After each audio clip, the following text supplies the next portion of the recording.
Bonjour groupe! Cette première capsule a pour objectif de vous montrer les différents rappels qui vous seront utiles tout au long de la session. Donc la première section, ça va être en lien avec les caractéristiques d'une fonction. Par après, nous allons voir ensemble les différentes fonctions qu'on va rencontrer dans le cours et finalement, on va terminer avec les techniques de factorisation que vous avez vues au secondaire. Donc, une fonction, qu'est-ce que c'est? Une fonction, c'est une relation qui, à chaque élément d'un ensemble de départ de A, associe au plus un élément d'un ensemble d'arrivée B. Donc, grosso modo, ce que ça veut dire, c'est que pour chaque X, vous avez maximum un Y. Donc, si on regarde, par exemple, la parabole que j'ai faite, pour le X qui est ici, bien, on voit qu'il y a un seul Y. Donc, ça, c'est une fonction. Un exemple qui n'est pas une fonction, c'est le cercle. Donc, le cercle, pour le X que vous voyez, j'ai un Y ici et un Y un peu plus bas. Donc, pour un X, j'ai deux Y, donc c'est pour ça que ce n'est pas une fonction. Le domaine d'une fonction, c'est l'ensemble de toutes les valeurs de X pour lesquelles la fonction est définie. Donc, c'est les X qu'on va regarder. On l'écrit dom F, tandis que l'image d'une fonction, c'est l'ensemble des valeurs de Y. Je vous dirais que dans le cours, c'est vraiment plus le domaine qu'on va chercher plutôt que l'image. L'ordonnée à l'origine, c'est les valeurs en Y lorsque X est égal à 0. Dans le fond, c'est quand on cherche le point 0, virgule, et là, on cherche la valeur du Y. Les zéros, c'est le contraire. Donc, c'est lorsque Y vaut 0. Puis là, c'est le X qu'on cherche. Donc, dans le cours, c'est surtout les zéros qui vont nous intéresser. C'est les endroits où est-ce que la courbe coupe l'axe des X. Donc ça va être très important de retrouver les zéros. Donc, si je prends un axe, un système d'axes, une fonction est positive lorsque je suis au-dessus de l'axe des X, tandis qu'une fonction est négative quand je suis sous l'axe des X.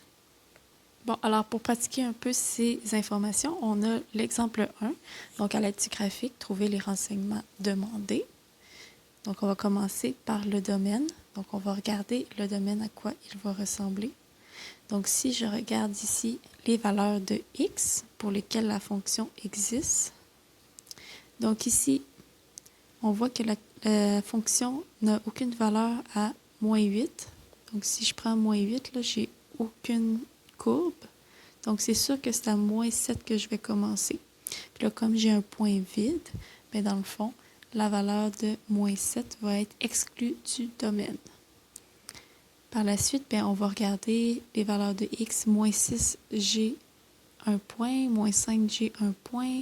Moins 4, on dirait que j'ai un point vide, mais finalement, j'ai quand même un point. Donc, toutes ces valeurs-là sont correctes. 3, c'est correct. Et là, à moins 2, j'ai un point vide. Donc là, le premier intervalle qu'on va faire, c'est de moins 7 à moins 2. On repart à x qui vaut moins 2 et on va regarder jusqu'où ça va. Donc quand je regarde, moins 2, moins 1, j'ai un point, à 0, j'ai un point. Puis là, entre 0 et 1, il ne se passe plus rien. Donc, je vais aller de moins 2 jusqu'à 0. Finalement, par après, qu'est-ce qu'on va faire? On va regarder, il y a une asymptote verticale, donc la fonction, il y a des valeurs très proches de 1. Donc, on va aller de 1 jusqu'à l'infini pour le reste du domaine. Jusqu'à des x qui peuvent prendre des valeurs très, très grandes. Donc, ça pourrait être 5, 6, 7, 8, etc. Ici, 1 va être exclu du domaine parce que c'est une asymptote. Et l'infini, on l'exclut également, tout le temps. Donc, vous n'oubliez pas qu'entre les intervalles du domaine, vous devez écrire des U pour dire union. Pour l'image maintenant, donc on fait la même chose, mais cette fois-ci, c'est les Y qu'on regarde. Donc, on s'en va sur notre courbe et on regarde quelle valeur de Y la fonction prend. Donc, si je prends des valeurs très basses, donc si je prenais par exemple moins 4, moins 5, moins 6, bien, on voit que sur la fonction, j'aurai quand même un Y correspondant. Donc, toutes ces valeurs-là, jusqu'à moins l'infini, fonctionnent. Donc, on continue, on monte à moins 1. On dirait que je n'ai pas de Y, mais quand on regarde de l'autre côté, il y a un Y qui est pris ici par la courbe. Donc, ça marche. À moins 1, j'ai pas de problème. Même chose à 1. On dirait que j'ai un point vide, mais finalement, j'ai quand même un y ici et un y ici qui sont pris par la fonction. Donc, tout ça fonctionne. À 2, même principe. J'ai un y ici. Et là, jusque où ça va, on va monter un peu le graphique. Donc, ici, la courbe va continuer de monter tranquillement. Donc, 4, 4.5, 4.6, tout ça, c'est des valeurs qui vont être prises. Mais dans le fond, ça va aller maximum à 5. On ne pourra pas aller plus haut parce qu'il y a une asymptote horizontale ici. Donc, mon image va être de moins l'infini jusqu'à 5, exclu. Pour les zéros maintenant, donc les zéros, c'est les endroits où est-ce qu'on croise l'axe des x. Donc, je croise ici à moins 3, je croise ici à moins 1.5 et je croise ici à 2. Pour l'ordonnée à l'origine, donc l'ordonnée à l'origine, c'est le contraire, c'est les endroits où on croise l'axe des y. Donc normalement, il y en a juste un et c'est ici à 3. Donc pour écrire l'ordonnée à l'origine, on va écrire f de 0 égale 3. Finalement, les dernières valeurs, c'est d'aller voir que vaut y lorsque x vaut moins 5, lorsque x vaut moins 4, lorsque x vaut moins 7 et lorsque x vaut 1. Donc, on va aller voir sur le graphique à moins 5. Donc, premièrement, à moins 5, j'ai le y qui vaut ici 4. À moins 4, ben là, on a un point vide, mais on a le point noir qui est ici. Donc, à moins 4, je vais avoir le y qui vaut 3. À moins 7, j'ai un point vide. Donc, ici, ça va être non défini, ça n'existe pas. Et à 1, c'est une asymptote verticale, donc ça n'existe pas également. Donc, voilà pour l'exemple 1. Donc, graphiquement, on a vu ensemble que trouver les zéros, c'est très facile, mais en pratique, quand on le fait algébriquement, bien, ça demande des techniques. On ne peut pas y aller par essai-erreur, donc il faut utiliser les techniques de factorisation que vous avez vues au secondaire. La deuxième section de cette capsule, c'est tout simplement de voir ensemble les différentes fonctions que vous avez rencontrées au secondaire et qu'on va rencontrer cette fois-ci dans la session. Donc, celles que vous avez vues au secondaire, c'est les fonctions de base. Donc, la droite, la parabole, la rationnelle, mais de base. La racine carrée, mais de base, encore une fois. L'exponentielle à la x, le logarithme, ln de x, des fonctions définies par partie. Et certains ont même peut-être vu les sinus, cosinus, etc. Et ces fonctions-là, vous les avez vues toujours de base. Nous, ce qu'on va faire, c'est, par exemple, dans les polynomiales, on va vouloir tracer une fonction qui est degré 4. Donc, x à la 4, bien ça, on ne sait pas comment faire pour l'instant. Pour les rationnels, bien, de tracer des fonctions du type x2 sur x2, bien, on ne sait pas nécessairement comment faire ça encore. Des algébriques avec des racines un peu plus complexes et des transcendantes avec beaucoup de e, des ln à l'intérieur, donc un peu de fonctions complexes. Donc, on va diviser la session en 4 parties. Première étape, ça va être les polynômes qu'on va vouloir étudier. Par la suite, ça va être les fonctions rationnelles. Après, ça va être les algébriques avec les racines à l'intérieur. Et finalement, ça va être les transcendantes avec les sinus et cosinus exponentiels, etc. Cette dernière section concerne les techniques de factorisation. Donc, on va les revoir une à une. Et il faut vraiment prendre le temps d'aller jusqu'à la fin de la capsule parce qu'à la fin, il y a une nouvelle technique que vous n'avez pas nécessairement rencontrée au secondaire. Donc, la première, c'est la mise en évidence simple. Donc, c'est de regarder dans le terme qu'est-ce qui est commun et de le sortir, de le mettre devant, donc de le mettre en évidence. Donc, quand je regarde ici, j'ai 3 termes. J'ai 2a carré b3, 4a4b et a carré b. Donc, ce que je peux remarquer, c'est que j'ai un a qui est toujours présent. Donc, je peux mettre en évidence le a. Et là, c'est pour savoir est-ce que je le sors a à la 1, a à la 2, a à la 3.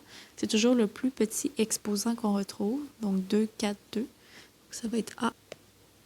Donc, ça va être a à la 2. Là, on fait le même principe pour b. J'ai un b ici, j'ai un b et j'ai un b. Donc, j'ai b3, b et b. Le plus petit exposant, c'est 1. Donc, on va sortir tout simplement b. Pour les constantes, bien ici, j'ai 2, j'ai 4, et ici, j'en ai pas, mais c'est comme si j'avais un 1, donc j'ai rien en commun que je peux sortir. Dans une grosse parenthèse, ben, on écrit qu'est-ce qui reste. Donc, pour le premier terme, il me manque un 2. Le A2, je l'ai sorti complètement. B, je l'ai sorti juste une fois. Puis moi, je vais B à la 3. Donc, il va falloir que j'écrive B à la 2 ici. Il va m'en manquer 2. Deuxième terme, plus 4 A4B. Ben, j'ai la constante plus 4 que j'ai besoin. J'ai sorti juste A au carré. Donc, il va me manquer A au carré également pour faire A à la 4. Et le B, je l'avais sorti une fois et j'en avais besoin d'une fois. Donc, je n'ai pas besoin d'écrire. Finalement, la dernière partie, ben, il va me manquer ma constante 1. Le A carré, je l'ai sorti complètement et le B également. Donc, j'ai terminé ma mise en évidence simple. Pour la mise en évidence double, cette fois-ci, ben, dans le fond, l'idée, c'est de regrouper les termes 2 à 2. Donc, moi, je fais une accolade ici et une accolade ici. Et de regarder ce qui est en commun pour chacun des groupes. Donc, pour le premier groupe, j'ai un facteur 2 qui est en commun. Et j'ai un x qui est en commun également, comme ça. Dans une parenthèse, j'écris qu'est-ce qui reste. Donc, pour le premier terme, il va me rester un x. Et pour le deuxième terme, il va me rester un facteur 2. Pour le deuxième groupe, maintenant, on fait la même chose. Donc, on regarde qu'est-ce qui est en commun. On voit que j'ai des facteurs 5 et j'ai même un moins qui est en commun, donc moins 5. Et j'ai un y qui est également en commun. Dans une parenthèse, j'écris qu'est-ce qui reste. Donc pour le premier terme, il va rester x. Et pour le deuxième terme, faites attention, ça va être plus 2. Parce qu'il faut toujours que vous pensiez que quand on multiplie, il faut que ça redonne ce qu'on avait. Donc il faut vraiment mettre un plus pour avoir moins 5y fois 2, qui va donner moins 10y. Pour la deuxième mise en évidence, ben, dans le fond, pour la suite de la mise en évidence double, ben là, on constate qu'on a une parenthèse qui est en commun, qui est x plus 2. Donc, on la met en évidence et dans une parenthèse, on écrit qu'est-ce qui reste. Il reste le 2x et le moins 5y. Pour la différence de carré, donc la différence de carré, c'est a carré moins b carré est égal à a moins b fois a plus b. Donc, comme ici, on a une différence de carré, sauf qu'on prend le temps de l'écrire sous la bonne forme. Donc, 9x2, c'est la même chose que si je disais 3x au carré. Parce que par la loi des exposants, on va avoir 3 au carré et x au carré, ce qui revient à 9x2. On fait la même chose pour le deuxième terme, 121y à la 6. C'est la même chose que 11y à la 3. Et tout ça au carré. Donc là, on voit bien que j'ai une différence de 2 carrés. Mon A, c'est 3x et mon B, c'est 11y3. Donc, on peut directement appliquer la formule. Voilà, j'ai complété ma différence de carré. La quatrième méthode, c'est la méthode du produit-somme. Donc là, on utilise cette méthode-là quand on a un trinôme, ax carré plus bx plus c. Donc la technique, c'est de d'abord trouver deux nombres, le produit donne a fois c, puis la somme donne le terme du milieu b. Donc ici, 6x2 plus 7x moins 3. Donc mon produit, c'est moins 18. Et ma somme, c'est le terme du milieu qui est 7. Donc il faut que je trouve deux nombres que multipliés ensemble donnent moins 18. Et quand je les additionne, ça donne 7. Et là, les deux nombres, c'est moins 2 et 9. Donc, un coup que j'ai trouvé mes deux nombres, mais je retranscris mon polynôme, donc 6x2. À place d'écrire 7x, bien là, je vais écrire moins 2x. Je vais le décomposer avec les deux nombres que j'ai trouvés. Moins 2x plus 9x. Et le moins 3, je le retranscris tel quel. Et là, à partir de là, on fait une double mise en évidence, comme on a vu précédemment. Donc, on regroupe les termes 2 à 2. Donc, ces deux termes-là ensemble, ces deux termes-là ensemble. Et on fait une mise en évidence. Donc, ici, ce qui est en commun, c'est 2x. Il va me rester 3x moins 1. Et pour le deuxième groupe, on peut juste sortir un 3. Donc, il va me rester 3x moins 1. Et encore une fois, on termine avec une mise en évidence simple.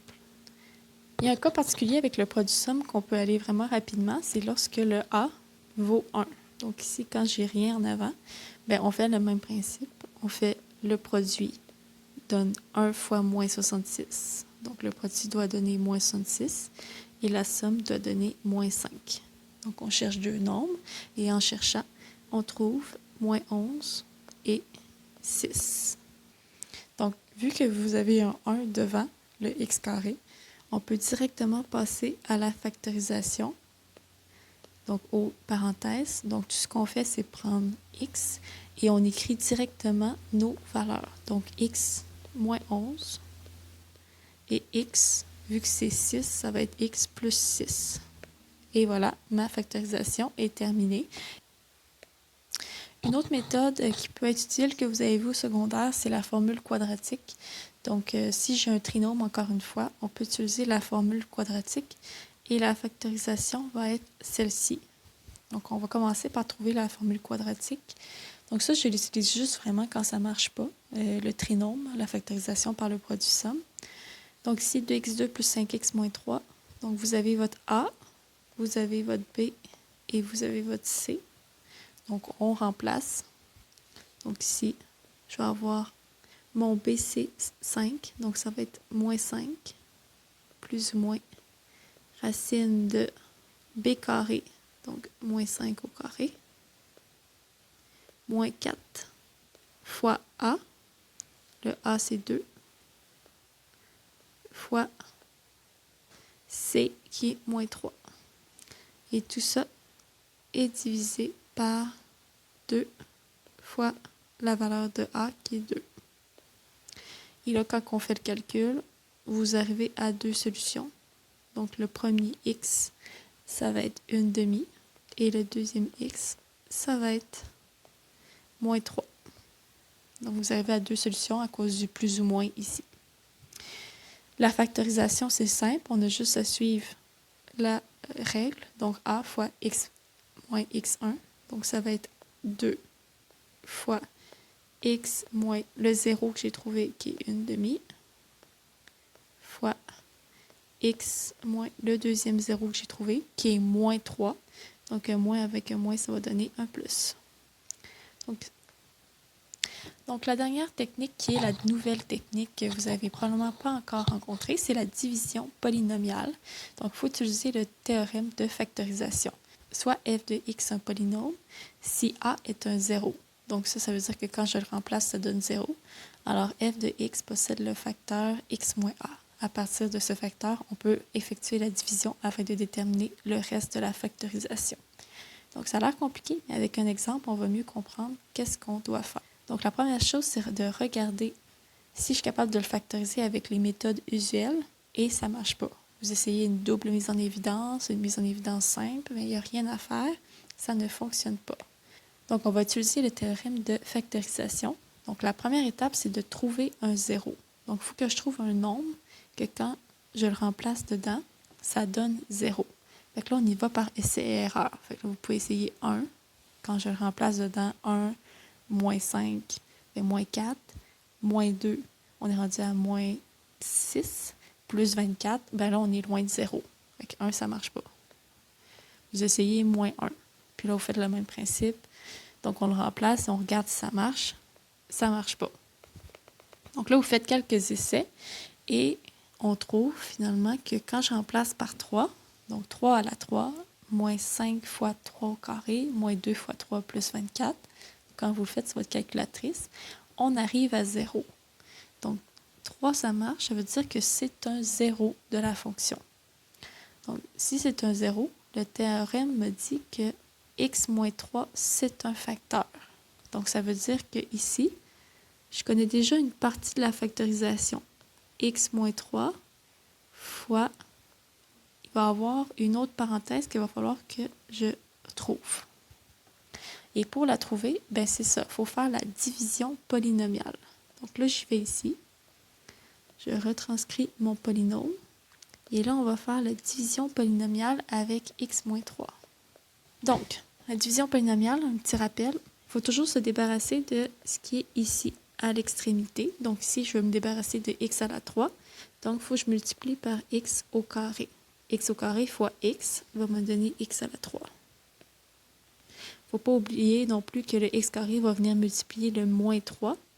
Donc, moins 3 fois x carré, moins 3x carré. Quand on fait la division polynomiale, c'est toujours des soustractions. Donc là, je vais avoir x3 moins x3, 0. C'est parfait, c'est ce qu'on voulait. Moins 5x2 moins 3x2. Je vais arriver à moins 2x2. Les deux autres termes, je ne les ai pas touchés, donc on va juste les retranscrire. Et là, je fais le même principe, mais cette fois-ci, c'est le moins 2x2 que je veux me débarrasser. Donc, je travaille toujours avec x moins 3. Donc, pour arriver à moins 2x2, il faut que je multiplie par moins 2x. Encore une fois, on fait la soustraction. Donc, moins 2x2 moins 2x2, ça s'annule. Moins 2x moins 6x. On est rendu à moins 8x. Et le 24, on le retranscrit, on n'y a pas encore touché. Et la dernière chose, on veut se débarrasser du moins 8x. Donc, on soustrait comme d'habitude et on arrive à 0. Donc là, j'ai terminé ma division polynomiale. Donc, un coup que j'ai terminé ma division polynomiale, normalement, si ça se factorise parfaitement, vous allez arriver à un reste de 0. Donc, je peux enfin écrire le reste de ma factorisation. Donc, x3 moins 5x2 moins 2x plus 24, c'est la même chose que si je faisais x moins 3 fois x2 moins 2x moins 8. Puis, si vous faites le calcul, si vous réessayez en multipliant, effectivement, ça marche, on vient à notre polynôme. Et là, rendu ici, encore une fois, factorisé. Donc, x moins 3, puis x2 moins 2x moins 8, c'est un produit somme. Vous êtes capable de le faire. Le produit, c'est moins 8, la somme, c'est moins 2. On trouve deux nombres, c'est moins 4 et 2. Et là, j'ai factorisé au maximum. Donc, dernière chose pour terminer la capsule, c'est que l'utilité de la factorisation dans le cours, puis on va le voir vraiment tout au long de la session, c'est de trouver les zéros. Donc, si j'ai la fonction, par exemple, x4 moins 4x2, je veux trouver les zéros. Et les zéros, c'est de dire à quel moment la fonction donne 0. Donc, à quel endroit la fonction donne 0. Donc là, oui, vite comme ça, on voit 0 moins 0, ça marche. Mais des fois, si on fait ça rapidement, on peut oublier certains zéros. Fait qu'il faut vraiment factoriser. Donc ici, la factorisation en premier, on va commencer avec une différence, avec une mise en évidence simple, pardon. Donc, je peux sortir un x carré. Il va me rester x carré moins 4. Et le x carré moins 4, c'est une différence de carré. Et là, quand vous avez des produits comme ça, on peut appliquer ce qu'on appelle la règle du produit nul. Donc, la règle du produit nul, si vous avez un produit et que ça donne 0, c'est soit le premier donne 0 ou soit le deuxième donne 0. Donc, ici, on en a 3, mais le principe est le même. Donc, soit c'est le premier qui donne 0 ou le deuxième donne 0 ou le troisième donne 0. Ça nous fait 3 petites équations, on les résout et on a terminé le problème. Donc, pour le premier, on fait la racine carrée. On arrive à 0. Le deuxième, x moins 2 égale à 0. Si on transfère de l'autre côté, ça fait x égale 2. Et le dernier, même principe, on va transférer le 2 de l'autre côté. On va arriver à x est égal à moins 2.